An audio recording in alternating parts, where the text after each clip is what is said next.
It's pretty cool, isn't it? It's before they even put a map in any magazine you could buy. Jet Set Willy, and that's Bod the Alien there. Game. This was one of the best power packs you could possibly buy. Jeez, like over 30 years ago. It's amazing. Good morning. Box number 8. I have the Rona, so feeling pretty bad. But we're going to do another box. So, box 8. There's 3 right there. Let's have a look. So, I see a Commodore 64 in there already. I think that the top came undone, so it's got a bit of sun damage and it oxidized, sadly. But yeah, we'll look at that in a second. Let's have a look in these. These have been on my shelves. Looks like C64 games. Quite a lot of them, in fact.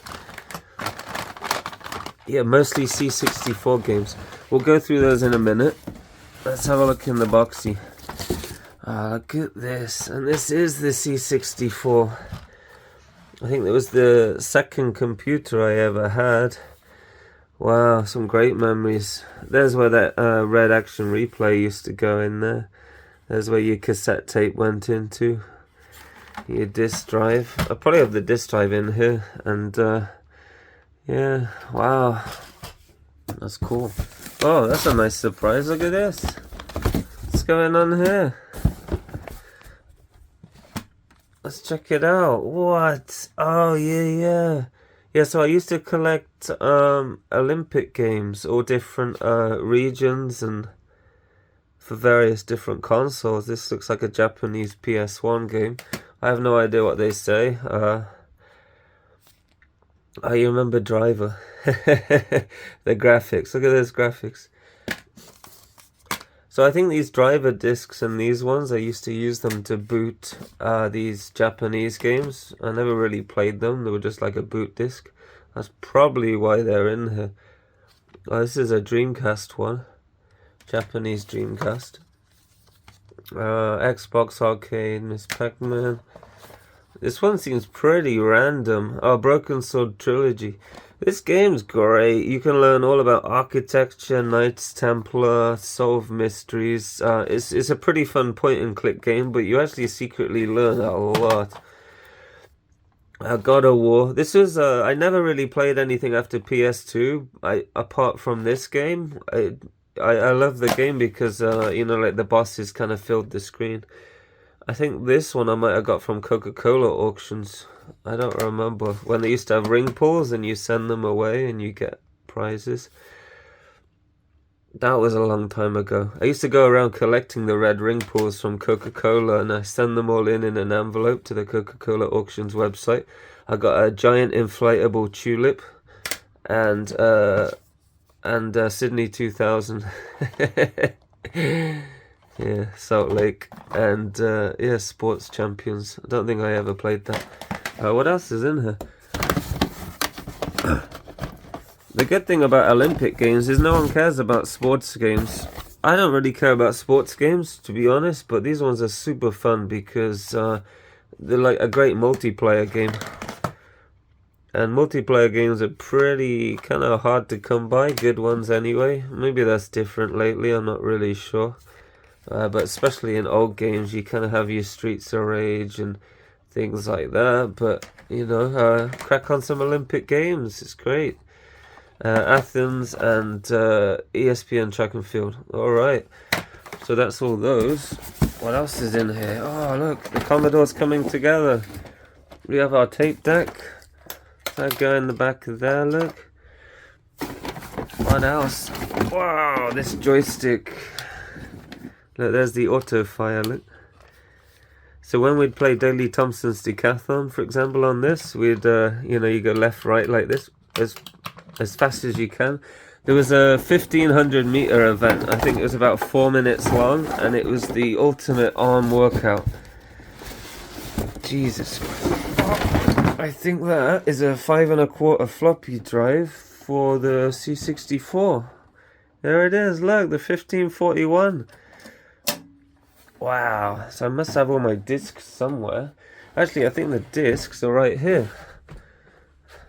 Check this out. Hey, look at this Zelda map. It's the Windfish, Link's Awakening, like hand-drawn. It's pretty cool, isn't it? Maybe we'll look at that in a second. Let's not get veered away here. Yeah, these are all the discs, look. So, obviously they're all copies. We used to have a couple drives and copy them. PP Hammer, look at that.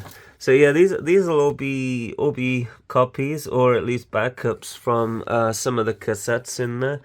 But let's have a little flip through. Oh, there's Decathlon, look. Jet Set Willy, and that's Bod the Alien there. Ghostbusters, Addams Family. So they're usually in order of how much we played them. Super Sprint, if you've played on the arcade version. Is that Arkanoid? Arkanoid 2.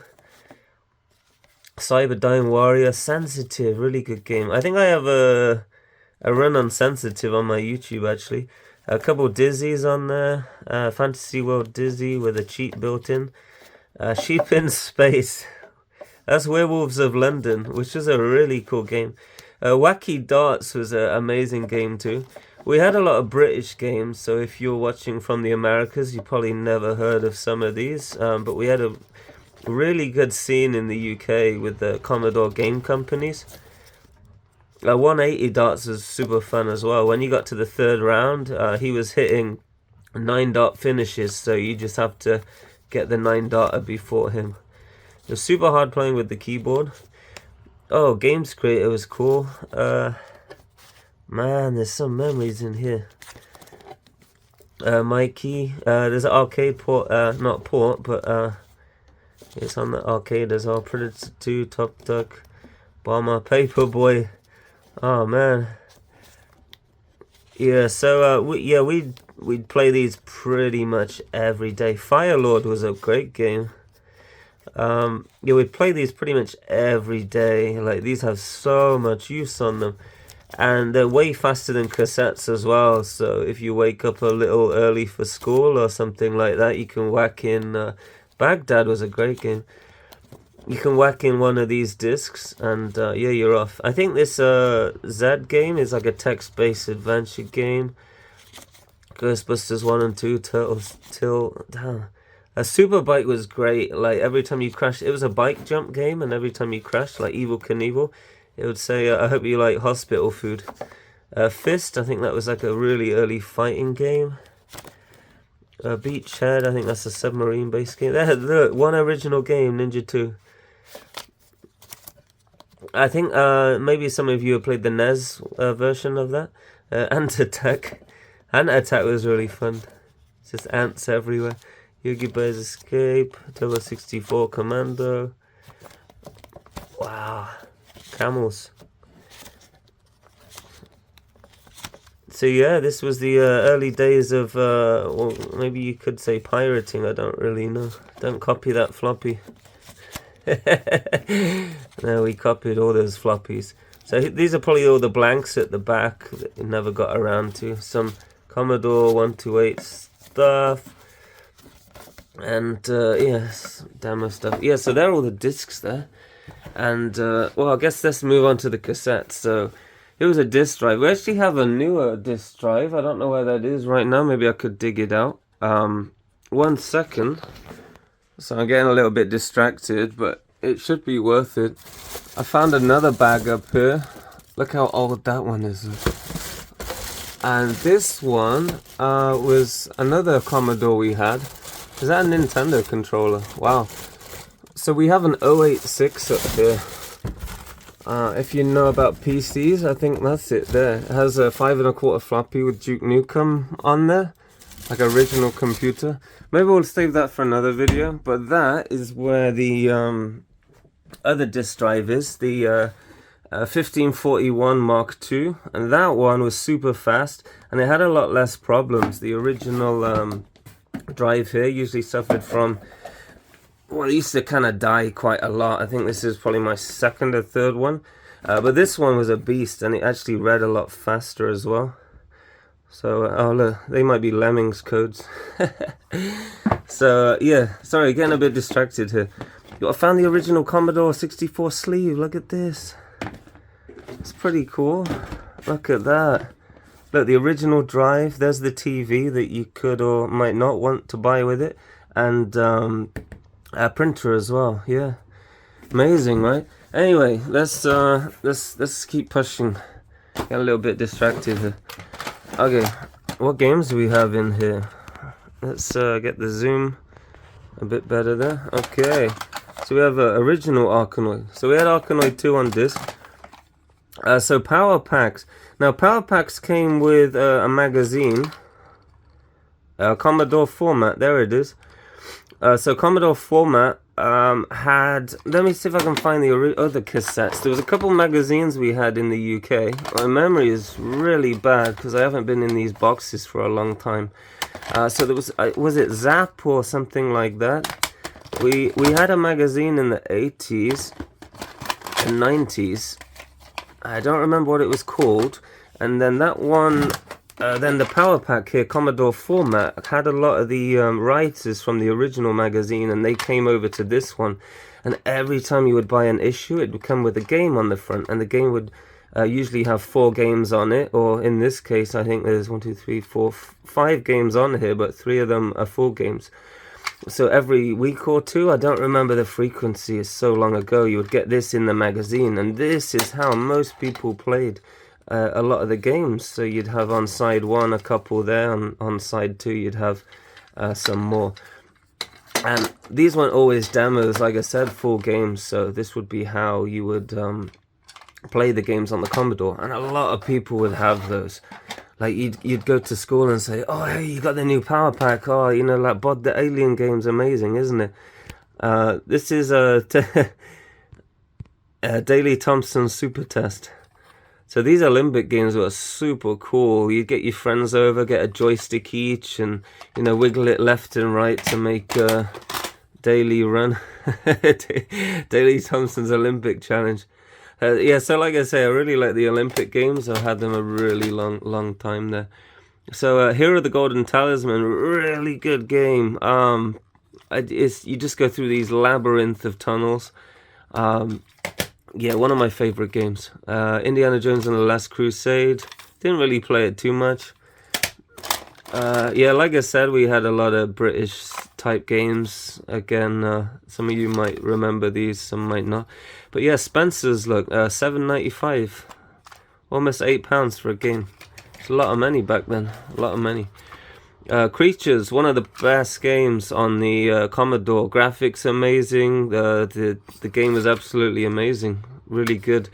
But to finish this in one sitting, very difficult. Very hard game.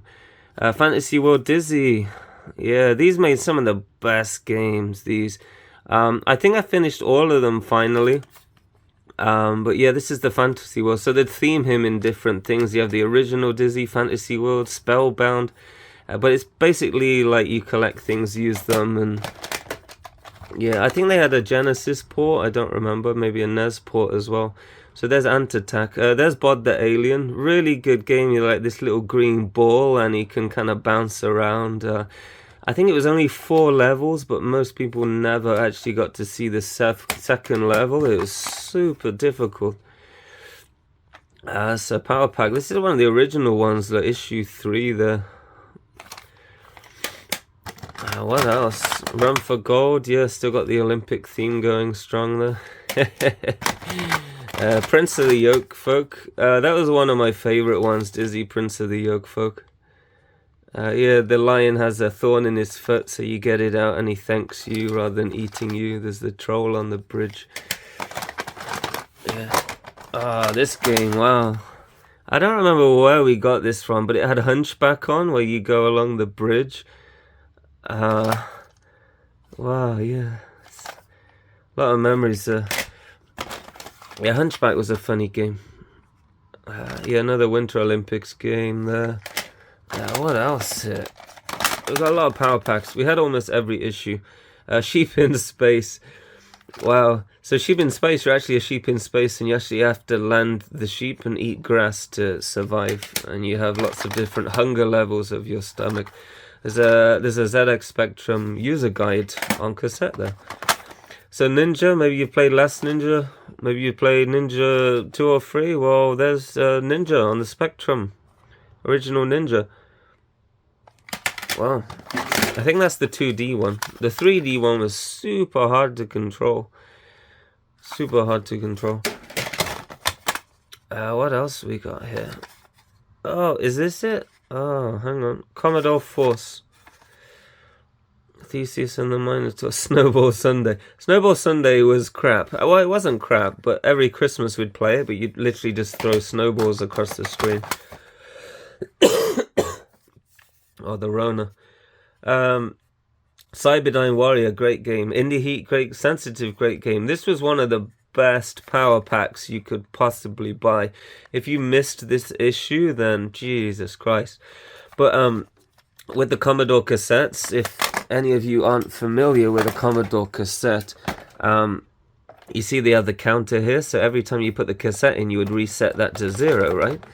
Then when you put the cassette in, you can see there's actually 2 games on one side of the cassette, so you have to fast forward the cassette to a certain number, like this one's 72, and you'd write the numbers on here typically, or on a notepad if you don't want to damage your game, and then you know to fast forward the cassette to say 68 if you want to play Indie Heat, because it's the second game on this side.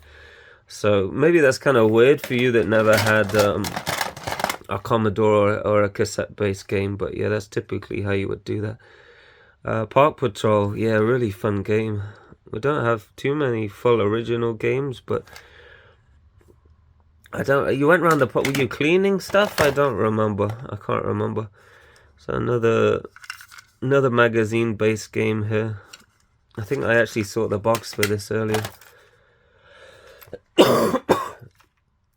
Who knows what's on there? I don't know. Maybe I copied something on there. I obviously didn't label it, so maybe it didn't work. Track and field, another Olympic game. Olympic Spectacular. Look at that. Last Ninja 3. Great game. Great game. 1991 that was. Wow. Our time's going crazy, isn't it? £3 for this game, look. Look at that. Suggested retail price. Wow. What else we got? Load chess. So yeah, it's pretty much telling you how to load the game without telling you what the game is. Load chess. Let's get the zoom a little bit better on here. What else we got here? Summer Olympics again.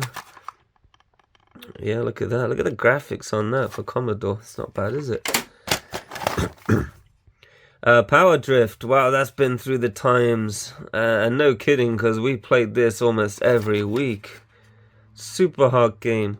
And I think Power Drift was cool because you had so many people competing against you, and it had a real-time sort of profile image, a view of where you are in the race. It was a great game. Super hard towards the end, but I think I finally finished it. Fire Lord, yeah, really good game. Fast racing game. I think a spaceship type game, but yeah, really cool. That was a really good power pack too. So what else? Load Flight, generic game. Giants. Oh yeah. So this had 720 skateboarding on here. That was a really good game. You know, before Tony Hawk did the 900, right? You played the 720. Hover Bother and Wonder Boy. I'm sure most of you have played Wonder Boy. What else? Oh, Fantasy World Dizzy, original there. What else? Real Action 8. So this was a magazine as well. I don't remember. Street Beat. That was a weird game, that was. I think you have a boombox and you collect music notes or something like that. That's super interesting. This one came with the keyboard. You make the music. I think we did it in a previous video. Batman and the Cape Crusade. Wow. Yeah, original Batman game there. What else? Psycho Hopper. I don't remember this at all. But look at that artwork. Looks a bit like Jet Set Willy graphics. So, okay, now it's coming back to me. Okay, so Zap. I think Zap came along first. You had a Zap Mega Tape, and you get some games on there, and you had the magazine. and it came out every couple weeks maybe, or every month, and you'd get the cassette with the magazine. And later the Power Pack came along, and yeah, that's right, yeah, the Power Pack magazine, yeah, they had some of the authors from Zap in there, so they kind of hit the ground running. Nightmare, wow, Nightmare. Do you remember that TV show, Nightmare? That was cool, wasn't it? New Zealand Story, really good game too. It had graphics like DJ Puff. I don't know if you've played that, but a pretty cool platforming game. Wild Bunch, probably an absolute pile of crap, but yeah, it looks funny. So original Paperboy here, Game of the Year. Look at that. It kind of was Game of the Year. Everyone would be talking about Paperboy in school. You know, like, oh, I made it to Friday. I made it to Friday. Yeah, great game. Really funny. But it turns into a little bit of a memory game later. This Power Pack was a bit of a letdown. It's just one full game on here, and it's just like Microsoft Paint. Yeah. I remember being physically and mentally annoyed at that issue. Oh, speaking of DJ Puff, check it out. You can kind of see the similar graphics here. So this is Codemasters. They did Micro Machines, Dizzy, and they were one of the biggest game developers in the UK making Commodore games. DJ Puff, really good game, really good one-player platformer. Turbo Boat Simulator, wow, look at this. Spectrum had some pretty good games, but it had some shitters on there as well. So Arkanoid number 2, Revenge of Doe. There's a cheat code you can use on this, because this game is hard as balls. I don't know anyone that's done this game legit, but you can put in a high score with the Debbie S name, and you can get infinite lives. The head at the end was really hard. What else is in here? Oh, so another Power Pack. Robocod. Oh, Robocod was great. And Hobber Bother. I think we put this on disc, actually. DJ Puff. So that's a demo, I think. But we saw the full game about a minute ago. Oh, sorry. Tape head cleaner. Yeah, so tape head cleaner. You had heads on here. And over time, these would get... it'd be hard to read the games. Sometimes it wouldn't work. So what you would do, you'd run your head cleaner on here.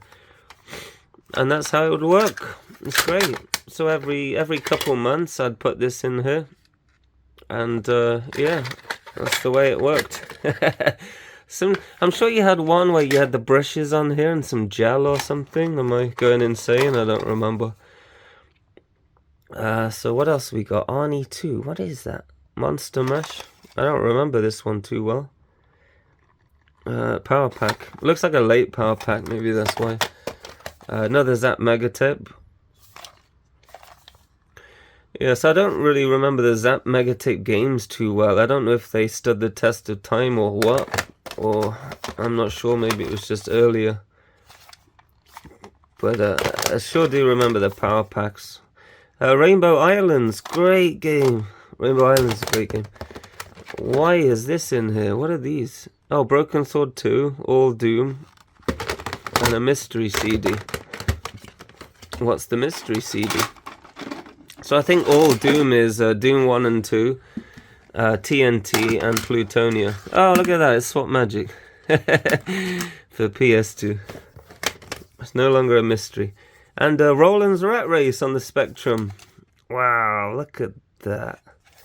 So, yeah, definitely looks like a Commodore box today. We've got the C64. We've located some of the original stuff there. Lots of games, disc drive, and looks like a lot of the cables for the Commodore. Yeah, I think that's empty. So, yeah, I think... Oh, if you've never seen a Commodore power brick before, look at that transformer. You could knock someone out with that. I think there, most of the cables there. Yeah, look at that. 6-pin in. Alright, so yeah, C64, lots of games. Got all the 5 1/4s right here. It's not a bad little box, actually. I think this is probably my favorite console of all time, if you could call it a console. But yeah, that was box 8. So here's everything from box 8. Sorry about the lack of enthusiasm. I feel absolutely terrible. I've been in bed for about a week, but yeah, this feels like Christmas. Geez, like over 30 years ago. It's amazing. And funnily enough, it's Christmas in 3 days, so it could be 30 years to the day. I don't know when we got the C64, but yes, it certainly brings back a lot of memories for sure. I might actually get this set up and play a little bit actually over the holidays. It's a good excuse to get some old friends over and play some old games, right? Yes. Yeah, there's some of the moments that'll last forever, you know? So, yeah. So that's box 8. Stay tuned, there's a lot more boxes to go. We might be about halfway, but we'll see how it goes. I didn't realize there was stuff in the wardrobe up there, so yeah, this probably added a bit more boxes onto this series. But one day we're gonna get finished. But yeah, box 8, what do you think? This is probably one of the best boxes for me. Alright, take care. Thank you for watching. If anyone was curious about that Zelda map, my mum drew this when we first got the game, the Link's Awakening game. It's not quite complete, as you can see, but it's pretty cool, isn't it? It's before they even put a map in any magazine you could buy. So I think the idea was we were just going to put it on the wall or something, but yeah, everything is hand-drawn. Look, there's the little rooster guy in town, there's the town. There's the sea. I think you get the boomerang in that cave. Yeah, catfish meow. Yeah, it's pretty cool, isn't it? It's a shame it's just rolled up on the shelf, but yeah, maybe we'll get a frame for this. Anyway, take care. Thank you for watching.